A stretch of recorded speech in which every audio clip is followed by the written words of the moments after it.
The rain had been falling for days, relentless and unyielding, turning once busy streets into rushing rivers and transforming homes into isolated islands of despair.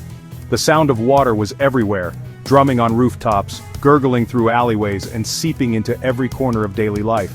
It was as if the world had been washed in shades of gray, the sun hidden behind a curtain of storm clouds. I remember wading through chest-deep water in a small village just outside the city, each step heavy and uncertain. The current tugged at my legs and the water was cold, carrying with it the debris of lives interrupted, floating slippers, broken toys, and the occasional family photo drifting by. The air was thick with worry, but also with a strange sense of determination. The wind howled, tearing at flimsy roofs and rattling windows, while the world outside seemed painted in endless shades of gray and brown. Trees bent low, power lines danced dangerously, and the landscape was littered with the aftermath of the storm's fury. It was a scene of chaos, yet also of survival. Yet, amidst this chaos, I heard laughter, a sound so out of place it made me stop and listen.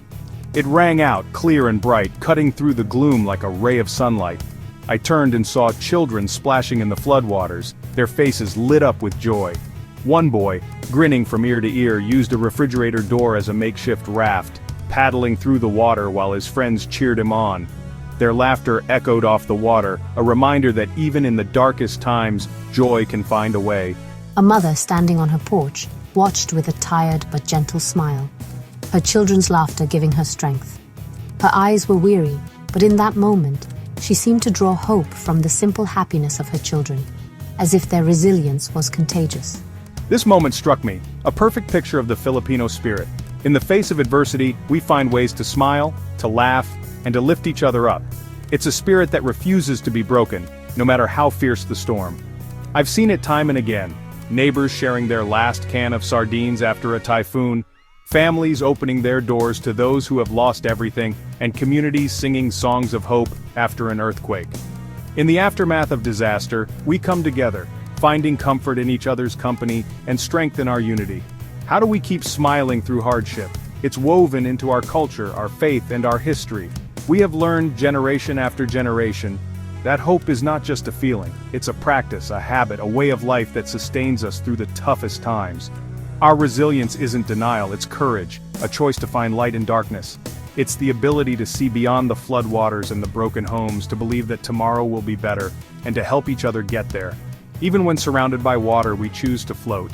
We improvise, we adapt, and we keep moving forward, buoyed by the hope that the sun will shine again. This is the story of the Philippines, a nation that smiles through the storm, not in spite of it, but because of it. Our smiles are not just expressions of happiness, but symbols of our unbreakable spirit and our unwavering hope. In every storm, you'll find a Filipino smile, proof that even when the world is underwater, our hearts remain above the tide. To understand our spirit, you must first understand our home. The Philippines is a breathtaking archipelago of over 7,000 islands, emerald jungles, white sand beaches, turquoise waters. But this beauty comes at a cost. We live in the Pacific Ring of Fire, where earthquakes and volcanic eruptions are common. We're also in the Pacific Typhoon Belt, 20 cyclones a year, many making landfall. For many, life is a cycle of building, bracing, breaking, and rebuilding. This constant dance with danger has forged a unique character, a blend of fatalism and fortitude. Houses can be rebuilt, possessions replaced. What endures is each other. Our geography has forced us to depend on community and faith, not material things. Our land is both paradise and battleground, making us warriors of hope. 10. I'll never forget Kez Valdez, a boy who grew up on a dump site in the Philippines and, against all odds, became a Children's Peace Prize winner. His story is one of resilience, hope, and the power of music to heal even the deepest wounds. During Typhoon Ondoy, when floodwaters swallowed entire neighborhoods, Kez and his friends loaded their pushcarts with food, water, and medicine. But they brought something else too, music. As they waded through the murky water, they sang songs to comfort those stranded on rooftops and in shelters, their voices echoing through the drenched streets. They sang to lift spirits, their voices cutting through the rain and fear. In those moments, music became a lifeline, a reminder that joy could survive even in the harshest storms. In Tacloban after Haiyan, a family who lost everything gathered nightly to sing folk songs. Neighbors would join in, their voices weaving together in the darkness, creating a tapestry of hope and belonging. The songs carried memories of better days and dreams of rebuilding. For a few moments, they weren't victims. They were a community, united by melody. The music gave them strength to face another day, and reminded them they were not alone. When you have nothing left, you still have your voice, the father told me, his eyes shining with determination. It's the one thing the storm can't wash away. We sing to remind ourselves we're alive. Our voices are proof that hope endures, even when everything else is gone. Singing isn't about forgetting pain, it's defiance, a way to reclaim humanity in chaos. In the aftermath of disaster, music becomes a thread that ties people together, helping them find light in the darkness. In evacuation centers, you'll find jokes, card games, impromptu talent shows, moments of laughter and creativity that break through the gloom. These small acts of joy are as vital as food and shelter. We transform spaces of loss into spaces of life, sharing stories, laughter, and songs.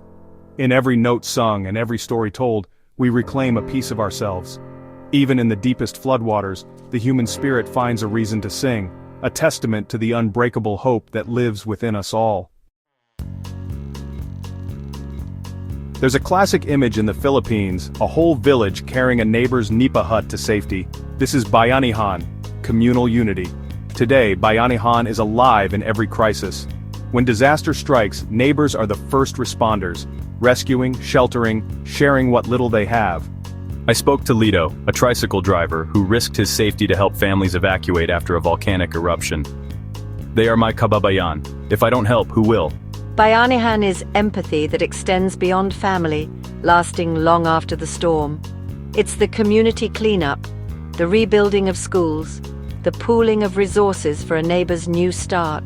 Bayanihan multiplies our strength. It's the invisible net that catches us when we fall, and the hands that lift us back up. In the Philippines, faith is the air we breathe, our anchor in turbulent times. When disaster strikes, faith remains as the last unshakable foundation. After a Bohol earthquake, a church lay in ruins, but the altar stood untouched, a sign of hope for locals.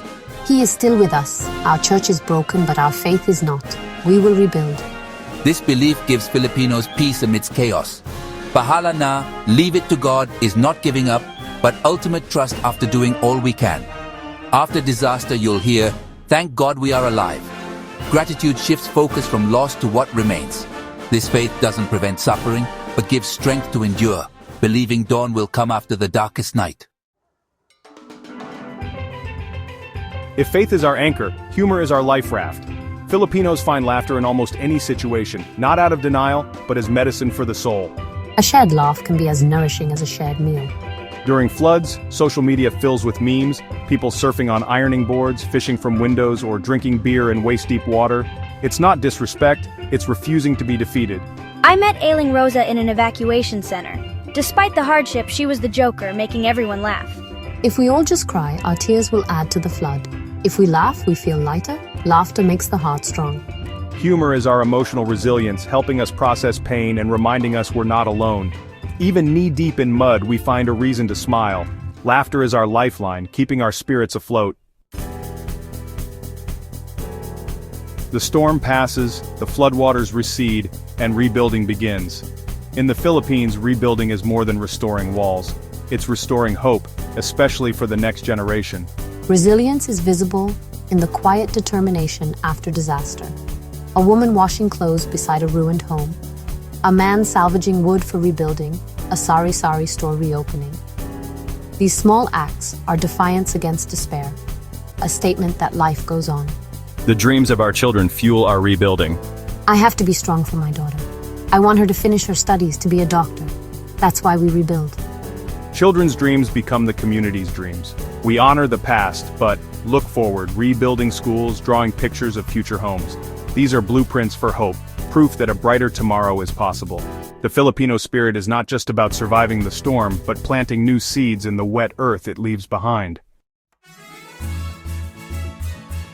In a divided, anxious world, the Filipino spirit offers a timely lesson. The storms we face aren't always wind and rain. They can be personal, communal, or global. The first lesson is the power of community. Bayanihan reminds us we're interconnected, and true security is found in human connection. The second lesson is the importance of joy as a tool for survival. Laughter and song are not luxuries but strategies for resilience. Finally, the Filipino spirit teaches us about hope, not wishful thinking, but hope forged in hardship. It's the belief that after loss we can rebuild and dream again. This hope doesn't ignore reality, it chooses to defy it. It's a lesson the world needs now more than ever. 10. The Filipino smile, seen after typhoons, in evacuation centers, on faces that have lost everything, is not a mystery. It is a language spoken without words, a quiet defiance in the face of overwhelming loss. Even when the world seems to crumble, that smile endures, shining through the tears and the heartbreak. It is a testament to a people who have learned to find hope in the smallest moments, to see light, even in the darkest hours. It's the visible sign of an invisible strength, the flag of a spirit that refuses to be conquered. This smile is not about denying pain, but about choosing to rise above it. It is a symbol of courage, of a heart that keeps beating with hope, no matter how many times it is broken. Filipinos feel pain and despair, but we don't let it have the final word. We allow ourselves to grieve, to mourn what is lost, but we also choose to stand up, to comfort one another, and to keep moving forward. Our smiles are not masks, they are bridges, connecting us to each other and to the future we still believe in. We hold sorrow in one hand, joy in the other, weaving a tapestry of light and darkness. In every shared meal, every gentle touch, every prayer whispered in the night, we find reasons to smile. Our resilience is built on these small acts of love and hope. Our resilience isn't about being unbreakable, but about putting the pieces back together again and again. Each time we rebuild, we grow stronger, learning to trust in our ability to heal and to help one another. The Filipino spirit is forged in adversity, shaped by the hands that rebuild what was lost. This spirit is a gift to the world, a reminder that humanity shines brightest when life is hard. In moments of crisis, we discover the depth of our compassion and the power of unity. The Filipino smile is a beacon, lighting the way for others to follow. Let's learn from this spirit. Appreciate the strength to laugh through tears and hope against all odds. Let us remember that even in our own struggles, we can choose to lift each other up, to find joy in togetherness, and to keep faith alive. When we face our own storms, remember the children playing in floodwaters and communities singing in the dark. These moments teach us that happiness is not the absence of hardship, but the courage to find light in the midst of it. The true measure of our strength is not in avoiding the fall, but in our courage each time we rise. In every smile, every act of kindness, we discover the unbreakable spirit that lives within us all.